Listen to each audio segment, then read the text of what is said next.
Okay. तो हम पढ़ रहे हैं core Java, right. Core Java में हमने पिछले वीडियो में देखा कि मेथड होती क्या है, मेथड जावा में बनाई कैसी जाती है, और मेथड का रिटर्न टाइप क्या होता है, राइट। ये सारी चीजें हमने पिछले वीडियो में देखी। ओके, तो इस वीडियो में हम देखने वाले हैं कि हम मेथड को डिफरेंट टाइप से लिख सकते हैं। तो कैसे लिख सकते हैं, what are the different ways to define a method, method हम कितने तरीके से लिख सकते हैं, ये इस वीडियो में हम देखने वाले हैं। तो आखिर तक बने रहिए, बहुत कमाल का सेशन होने वाला है, बहुत नॉलेजेबल होने वाला है। आपको इसमें हर एक चीज का पता चलेगा। मेथड डिफरेंट डिफरेंट तरीके से लिखने से क्या क्या बेनिफिट्स हमें मिलेंगे, ओके। मेथड रीयूज कैसे हम कर पाएंगे, वो सब कुछ इस वीडियो में बताऊंगा। ओके, तो देखो, सबसे पहले हमने मेथड पढ़ा। मेथड क्या होता है रे बाबा, याद आ रहा है कि नहीं? Method is a set of code, right. उसमें बहुत सारा कोड होता है, और उसका यूज क्या है? It is use to perform specific task. अगर एक टास्क मुझे परफॉर्म करना है, कुछ भी टास्क हो सकता है, कुछ भी वो परफॉर्म करना है, तो हम मेथड में कोड लिखेंगे, हमारी खुद की मेथड बनाएंगे, जिसे हम यूजर डिफाइंड मेथड भी कहते हैं। और जावा ने हमें एक मेथड दिए गए जिसमें हम ऑब्जेक्ट बना के मेथड को कॉल करते हैं। वो कौन सी मेथड है? Main method, right. Public static void main.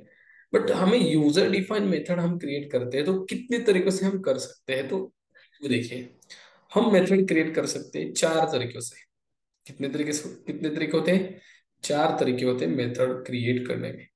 कौन कौन से होते हैं सर, वो भी बताओ।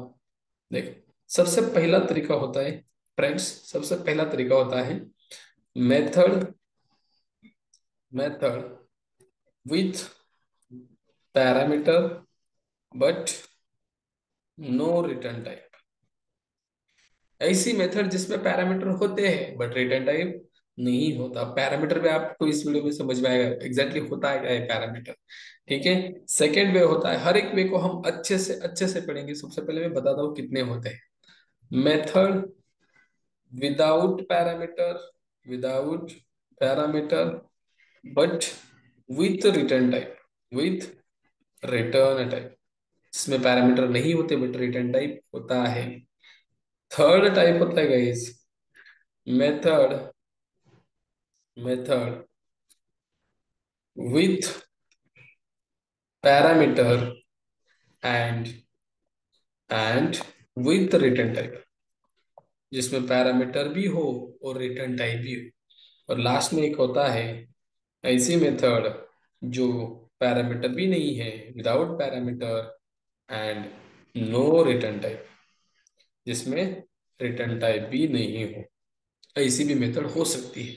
हम मेथड के डिफरेंट वेज कब यूज करेंगे? As per our requirement. हमारे रिक्वायरमेंट के अनुसार हम अलग अलग वे का यूज करेंगे। अगर मुझे पैरामीटर चाहिए तो मैं पैरामीटर वाली मेथड बनाऊंगा, रिटर्न टाइप वाली चाहिए तो रिटर्न टाइप वाली बनाऊंगा, राइट। ये सारा कुछ मैं बताऊंगा, डोंट वरी।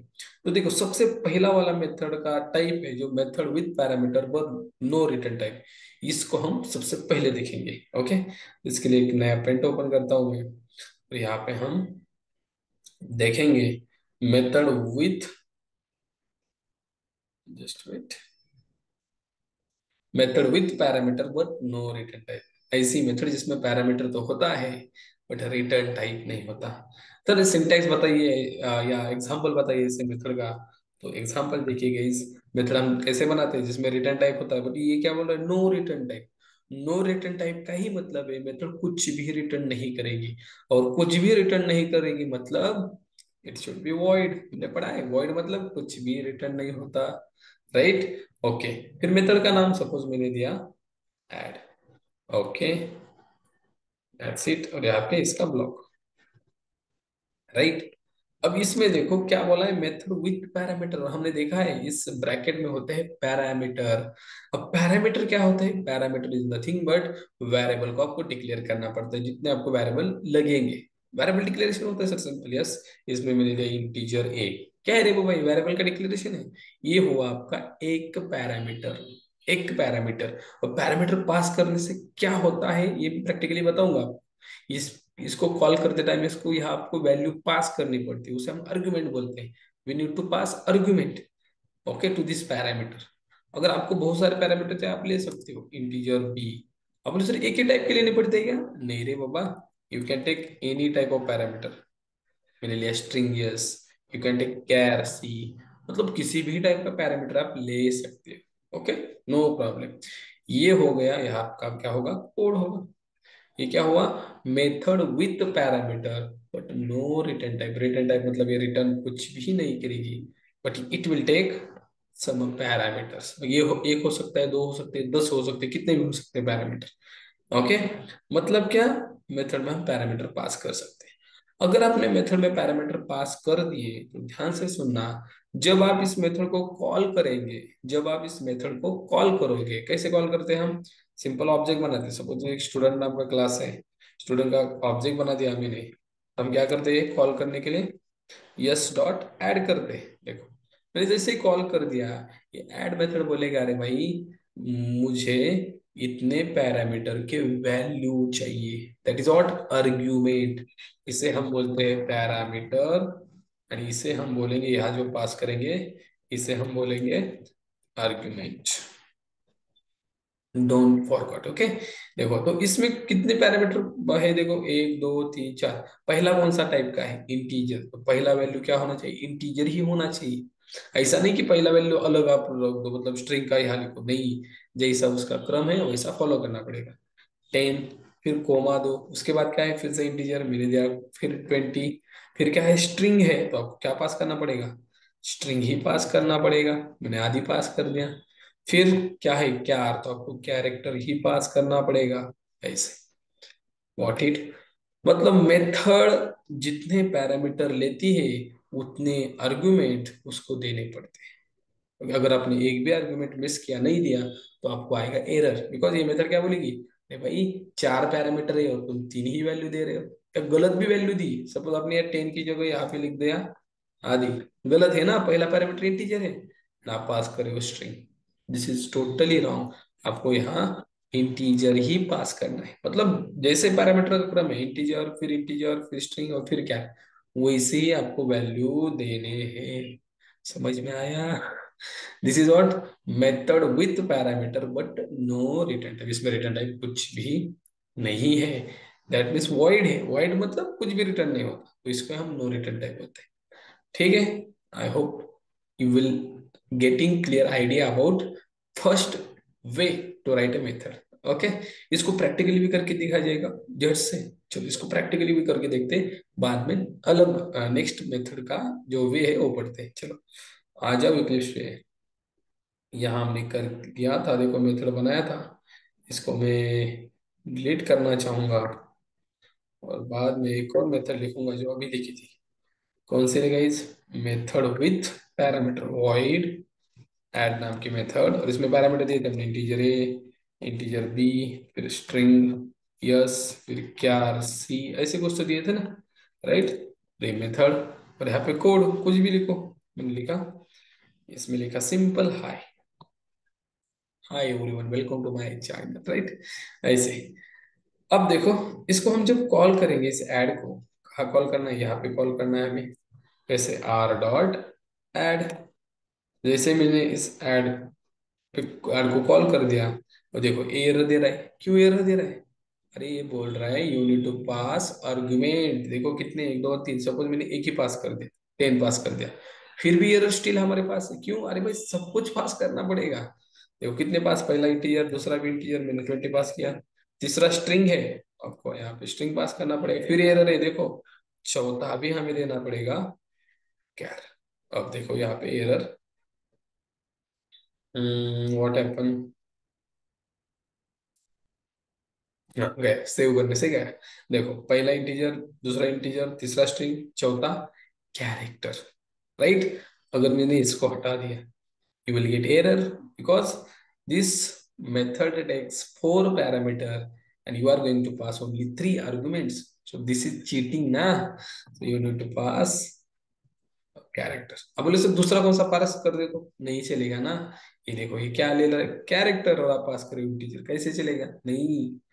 ओके, आपको यहाँ कैरेक्टर ही पास करना पड़ेगा, मतलब मेथड जितना पैरामीटर चाहती है उतना आपको पास करना पड़ेगा, राइट। चलो इसका एक और एग्जांपल, सपोज एक मेथड मैंने क्रिएट की, या इसी में चेंजेस करते हैं अलग करने से। चलो, 2 ही पैरामीटर पास करता हूँ मैं, 2 ही पास कर देता हूँ, और यहाँ पे सिंपल में लिखता हूँ integer c equals to a plus b, यहाँ पे प्रिंट कर देते हैं c, that is addition A और बी की।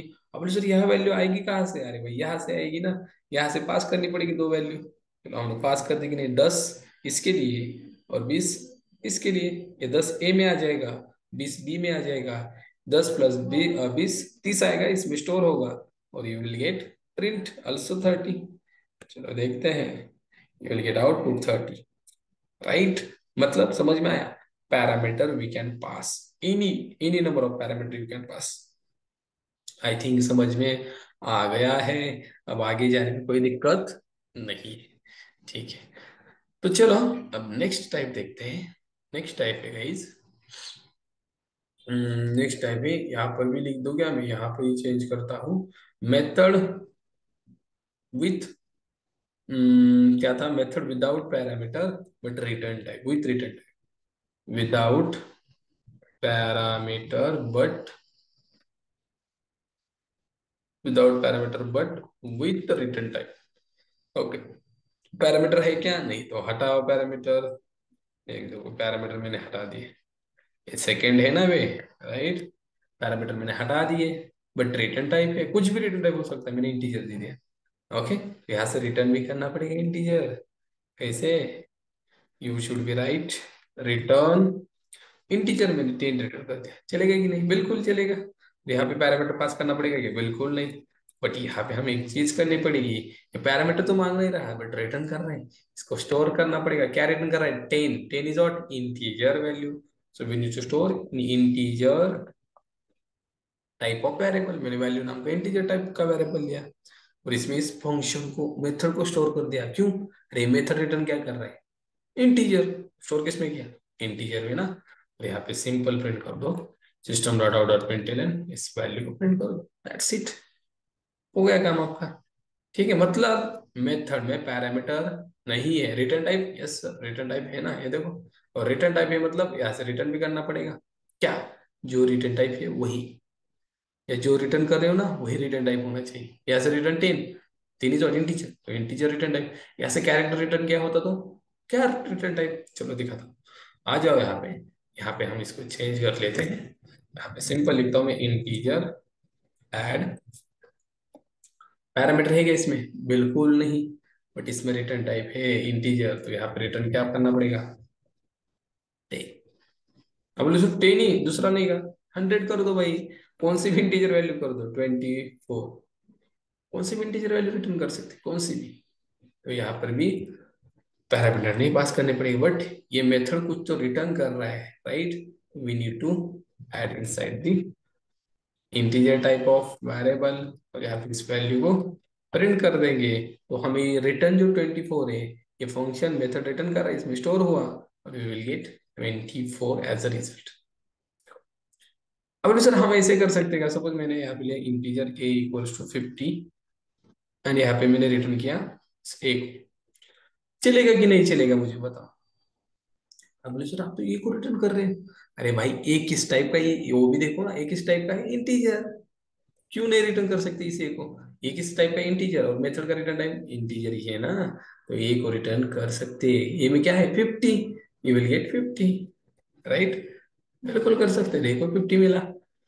सर ऐसे कर सकते हैं क्या? Integer B equals to 60, and then after, या हम करेंगे integer c equals to a plus B, सी को रिटर्न कर सकते हैं क्या? बिल्कुल कर सकते हैं ना। अब देखो क्या किया मैंने, a प्लस बी कर दिया, मतलब 50 + 60, 110 सी में आ गया, 110 सी का टाइप इंटीजर है, सी को रिटर्न कर रहे हैं, मतलब 110 को रिटर्न कर रहे हैं इनडायरेक्टली, और रिटर्न टाइप भी इंटीजर ही है ना, क्यों? सी क्या है? इंटीजर ही है, तो यू विल गेट 110। देखो समझ में आ रहा है guys? मतलब जो आप रिटर्न वैल्यू कर रहे हो वही रिटर्न टाइप आपका होना चाहिए, ठीक है? अगर आप यहाँ से रिटर्न कर रहे हो सपोज सिंगल कोट में सी, तो it should be char, right? और यहाँ भी कैर में आपको स्टोर करना पड़ेगा, right? You will get C, you will get C. String return type कब होगा? यहाँ से स्ट्रिंग वैल्यू आप भेजोगे तब, राइट? यहाँ से सपोज मैंने दिया आदि, और यहाँ पे भी स्टोर करना पड़ेगा स्ट्रिंग में ही। मतलब जो मेथड रिटर्न कर रही है स्ट्रिंग, तो स्टोर भी वही उसमें करना पड़ेगा ना। तो आ जाएगा आउटपुट आदि। मतलब हर एक डेटा टाइप आप चेक कर सकते हो, डबल, फ्लोट है, बुलियन है। तो देखो यहाँ पे मैंने बुलियन किया, बुलियन क्या रिटर्न करता है, ट्रू और फॉल्स। ऐसे में रिटर्न रिटर्न किया ट्रू, राइट। अब इस स्टोर कसने में करना पड़ेगा बुलियन में ही ना, बुलियन वेरिएबल में, बुलियन टाइप के। अब यहाँ मिलेगा हमें ट्रू, क्या रिटर्न कर रहा है, ट्रू। और फॉल्स किया तो फॉल्स। है कि नहीं गाइस, मुझे मुझे बताओ। जो मेथड रिटर्न कर रही है वही रिटर्न टाइप होना चाहिए। मानती कि नहीं मानती, बिल्कुल मानना पड़ेगा। ओके चलो, थर्ड रिटर्न टाइप का आप सॉरी मेथड डिक्लेयर करने का वे देखते हैं। ओके, थर्ड वे कौन सा है, method with parameter and with return type, जिसमें पैरामीटर भी है, रिटर्न टाइप भी है। देखो, रिटर्न टाइप तो ऑलरेडी है, पैरामीटर पास करते हैं। सपोज मैंने पास करते हैं इंटीजर ए और इंटीजर बी। यहाँ पे कर दिया मैंने integer C equal to A plus B, simple. और यहाँ से रिटर्न कर दिया सी को। कर सकते कि नहीं मुझे बताओ। अब सर इसमें आपने पैरामीटर दिए हैं तो यहाँ पे वैल्यू भी देनी पड़ेगी। यस, दो इंटीजर टाइप के पैरामीटर, दो वैल्यू, 10 20 पास कर दी। ये 10 ए में आ जाएगा, 20 इज बी में। 10 प्लस 10 20 30, राइट। और सी में आएगा 30, और रिटर्न क्या कर रहे हैं, 30। 30 is what, integer value, return type is what, integer. मिलेगा कि नहीं, प्रिंट करने से मिलेगा। Just check out. देखो सपोज यहाँ पे इंटीजर रिटर्न टाइप है, यहाँ से हम दो पैरामीटर पास कर दिए और इंटीजर बी। और यहाँ पे मैंने कहा integer C equal to A plus B. यहाँ से रिटर्न कर देते हैं हम सी को, दैट्स इट। और सर यहाँ पे क्या वैल्यू भी नहीं पड़ी, बिल्कुल 10 30 20 कुछ भी पास करो, यहाँ पे इंटीजर ही होगा ना, रिटर्न टाइप इंटीजर है। You will gate 40। देखो 30 प्लस 10 40। समझ में आ रहा है क्या? C++ पे आपने पढ़ा होगा, रिटर्न टाइप कुछ है, या रिटर्न टाइप आप यहाँ से रिटर्न करोगे कैरेक्टर, और यहाँ रिटर्न टाइप इंटीजर चलेगा क्या, नहीं ना। जो रिटर्न कर रहे हो वही आपका रिटर्न टाइप होना चाहिए। चलो, बहुत बहुत सारे स्टेप्स, बहुत सिंपल है, बट आपको यहाँ से रिटर्न कर रहे हो तो यहाँ पे कैच भी करना पड़ेगा। मैंने बॉल आपको फेंका रिटर्न, आपको कैच भी करना पड़ेगा, राइट। बॉल फेंका तो आपको बॉल को ही कैच करना पड़ेगा। तो यहाँ से सी मतलब इंटीजर फेंका, तो इंटीजर में ही कैच करना पड़ेगा। ओके चलो, अब लास्ट हमारा तरीका है जो है मेथड, कौन सा बचा इस, हमने तीन तरीके देखे ना। Method with without parameter, with return type देखा। हाँ, जिसमें रिटर्न टाइप भी नहीं होता, method without parameter with no return type, जिसमें पैरामीटर भी नहीं रिटर्न टाइप भी नहीं। ये तो कितना इजी है होगा, ये पैरामीटर भी नहीं और रिटर्न टाइप भी, ये तो हमने कल ही पढ़ा था। इसमें आप कुछ भी लिखो, सपोज मैंने लिखा आई, दैट्स इट। इसमें ऐड करने की नौबत ही नहीं, सीधा कॉल कर दो, कैसे, are dot add, that's it. इसमें रिटर्न टाइप नहीं है, पैरामीटर नहीं है, बहुत सिंपल है ना। रन कर दो, हाई आ जाएगा, एग्जीक्यूट होगा फंक्शन। कुछ भी रिटर्न नहीं कर रहा है, कुछ पैरामीटर नहीं रह रहा है, राइट। अब मैंने आपको बोला था हम इसे रीयूज कर सकते हैं, कैसे रे बाबा। अरे भाई कितनी बार कॉल करो ना, देखो यहाँ पे मैंने फिर से कॉल कर दिया। अभी फंक्शन मेथड कितनी बार कॉल होगा, दो बार। सबसे पहली बार कॉल हुआ, हाई प्रिंट हुआ, फिर यहाँ पे आ गया, फिर कॉल हुआ, फिर हाई प्रिंट हो गया, मतलब दो बार हाई मिल जाएगा। देखो, अब ऐसे कितनी बार कॉल कर सकते कि नहीं, R dot add, R dot add, चार बार किया, चार बार एग्जीक्यूट हो रहा है। This is what, code usability. आप इस मेथड को बार बार यूज कर पा रहे, बार बार यूज कर पा रहे, राइट। और मैंने बताया था मेथड का यूज वही है, खुद की मेथड बनाओ और उसको बार बार यूज करना चाहते हो कर सकते हो, ऐसे कॉल करके, राइट। मतलब मेथड का यूज करने से will get lots of advantages हमें मिलते हैं। ओके ठीक है, आई थिंक सारी कॉन्सेप्ट क्लियर है। डिफरेंट वे कौन कौन से होते हैं मेथड को डिफाइन करने के, आपको पता चल ही गया होगा। और एक चीज, इसको हम बार बार कॉल तो करते हैं, राइट, बार बार कॉल करते हो, बट ध्यान से देखना, हमें ऑब्जेक्ट कितना क्रिएट करना पड़ा, एक ही ऑब्जेक्ट क्रिएट करना पड़ा। दैट मीन्स एक ऑब्जेक्ट से हम बहुत सारी मेथड कॉल कर सकते हैं, बहुत सारी मेथड, मतलब सॉरी बहुत सारी तो कर सकते हैं, बट बहुत बार कर सकते हैं। एक ही मेथड को मल्टीपल टाइम मुझे कॉल करना है। देखो ऐड नाम की मेथड है, इसे मैं बहुत बार कॉल कर रहा हूँ कि नहीं, मतलब एक बार, दो बार, तीन बार, चार बार। ऑब्जेक्ट कितना है, एक ही है रे बाबा, एक ही है। आपको नेक्स्ट कॉन्सेप्ट मिलेगी, उसमें देखिएगा आपको हर एक ऑब्जेक्ट के लिए एक ही बार एक चीज है जो एग्जीक्यूट होती है, बट ये एक ऑब्जेक्ट के लिए बार बार एग्जीक्यूट हो रहा है। मतलब क्या गाइस, मेथड विल एग्जीक्यूट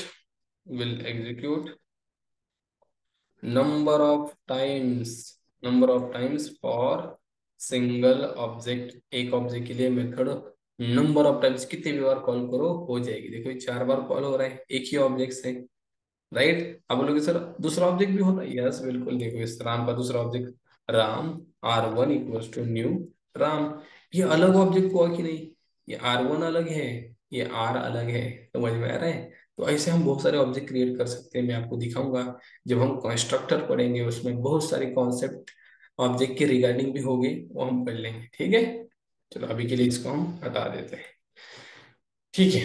तो इस वीडियो में हम आई थिंक यहीं पर रुकना उचित रहेगा, ठीक है। हम मिलेंगे नेक्स्ट वीडियो में नेक्स्ट कॉन्सेप्ट के साथ। मेथड तो हुआ है, इस कॉन्सेप्ट बहुत कुछ बचे हैं, हम देखेंगे नेक्स्ट वीडियो से। ओके, तब तक के लिए थैंक्स।